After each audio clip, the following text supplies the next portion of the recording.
The gross domestic product, GDP, per capita is a useful proxy for measuring the standard of living in a country, despite the fact that it is undoubtedly an imperfect measure.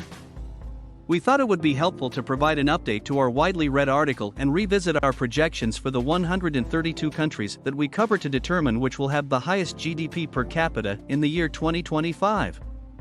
These projections are what are known as consensus forecasts, and they are based on the individual forecasts of over 1,000 professional economic forecasting firms, economic think tanks, and investment banks that are known all over the world. Small European nations dominate the ranking due to their exceptionally strong institutions, consistent policy environments, and high-performing education systems. So before we start discussing top 5 the richest countries in the world by GDP per capita 2022, subscribe to our channel to watch more videos like this. Number 5. Denmark, $78,068 per capita.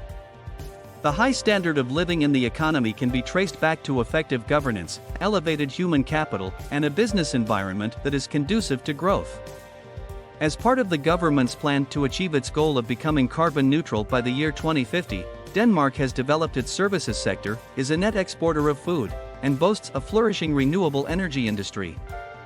The economy is expected to resume a robust growth trajectory over our forecast horizon, supported by favorable demographics as well as healthy consumption and investment, despite the fact that it will take a hit in 2020 as a result of the pandemic caused by the coronavirus. Having said that, elevated levels of household debt constitute a risk. We have recently revised our population forecasts, taking into consideration stronger inflows of migrants and labor force reforms that will see the pension age increase from 65 to 67 by the year 2022. This has contributed to an increase in the potential of the Danish economy, and the new government's plans to be more open to the immigration of skilled workers is expected to further assist in this endeavor. The primary factor behind the increased contribution of equilibrium employment to potential output growth is a rising participation rate, particularly among older workers. This trend is particularly prevalent in the United States. Because of this, the potential for growth should be increased. Number 4. Norway, $95,165 per capita. The discovery of oil and gas in the North Sea in the 1960s completely transformed Norway's economy. As a result, the Norwegian government was able to establish the largest sovereign wealth fund in the world, which is now worth more than $1 trillion, using the proceeds from the country's natural resource wealth. Even in the modern day, energy remains an essential part of the economy, despite the fact that the services sector accounts for over 60% of the gross domestic product, GDP. Norway's economy was hit by COVID-19 less severely than those of other European nations, and it is on track to resume expanding beginning in 2021 thanks to rising oil prices and a revival in consumer demand at home. We anticipate that Norway's domestic economy will be in a strong position to rebound in the near future. Despite the pandemic, household incomes have remained stable, which can be attributed, in large part, to the generous unemployment support provided by the government. During the course of the past year, households reduced their spending on travel and other services. However, consumer confidence is high, consumption of goods is holding steady, and there is a surge in activity in the housing market. As a result, we are of the opinion that the underlying consumer demand is robust, and that it will make a significant contribution to the economic recovery once restrictions are lifted. There has been no discernible increase in the number of business failures as a direct result of the generous support provided by the government to private companies. In addition, companies' investment plans have been boosted thanks to temporary tax changes that have been implemented for the oil industry. These changes have also prevented a larger decline in activity within the sector. Number 3. Switzerland, $96,788 per capita. The economy of Switzerland is buoyed by a stable and hospitable environment for business, an extremely high-performing education system, and a stable and robust institutional framework. In addition to this, the nation has a robust industrial base and enjoys a convenient location in the middle of some of the largest national markets in Europe.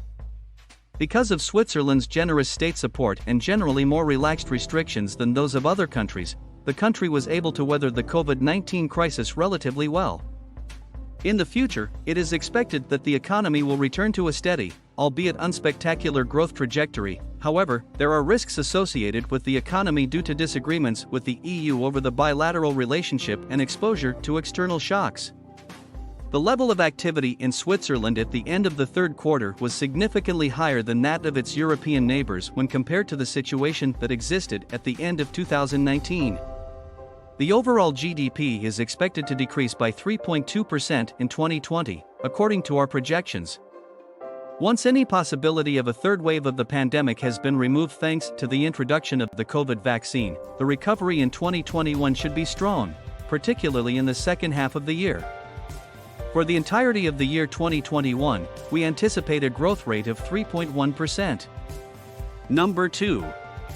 Ireland, $112,769 per capita.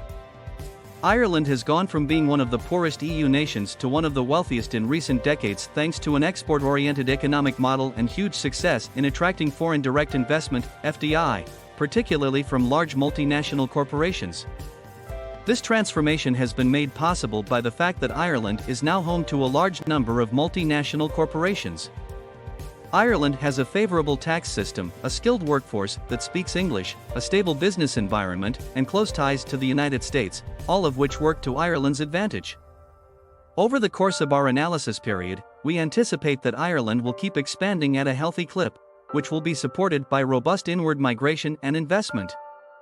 Risks are posed, however, by additional trade frictions with the UK as a result of Brexit, as well as the possibility of a reduction in the country's tax competitiveness.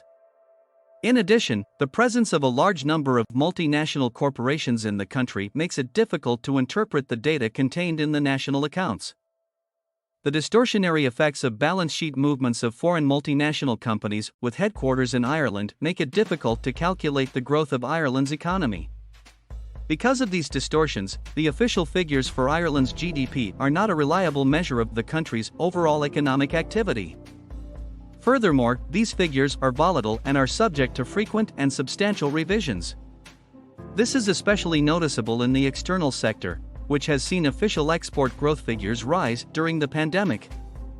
This is because the balance sheet movements of large corporations have contributed to the increase. Companies in the pharmaceutical and chemical industries, as well as technology companies, which dominate Ireland's multinational sector, have done reasonably well so far. It is estimated that this improvement in export performance, along with an increase in government spending and a double-digit decline in imports, more than counterbalanced the sharp declines in real private consumption and overall fixed investment. Number 1. Luxembourg, $143,203 per capita. We anticipate that Luxembourg will have the world's most prosperous economy in terms of nominal GDP in the year 2025. At market exchange rates. The growth of Luxembourg's economy in recent decades can be attributed to the country's flourishing service industry. Luxembourg is home to a number of significant EU institutions and, as a result of its advantageous tax structure, the country is home to a sizable financial sector. Although it is likely that the economy contracted last year as a result of COVID-19, it is expected to return to a strong growth trajectory in the coming years and is set to expand well above the average of the EU. This is due to the continued vitality of the services sector as well as the robust growth of the population. Because of its infamously strict tax regulations and renowned highly skilled labor from the Grande region, Luxembourg has become one of the most important financial centers in the world. With more than 4.1 trillion euros worth of assets under management, the company dominates the investment fund industry on a global scale. Additionally, it is the most important center for international private banking and the most important center for captive reinsurance in all of Europe. Luxembourg is home to approximately 3,900 different funds and their registrations. The number of banks in Luxembourg increased to 133 in 2018, with 40 of those banks being branches of banks based in other countries. The total assets held by the banking industry amount to close to 760 billion euros. What do you think about these countries? Share your opinions in the comments section below. Don't forget to subscribe to our channel before you go. Thanks for watching.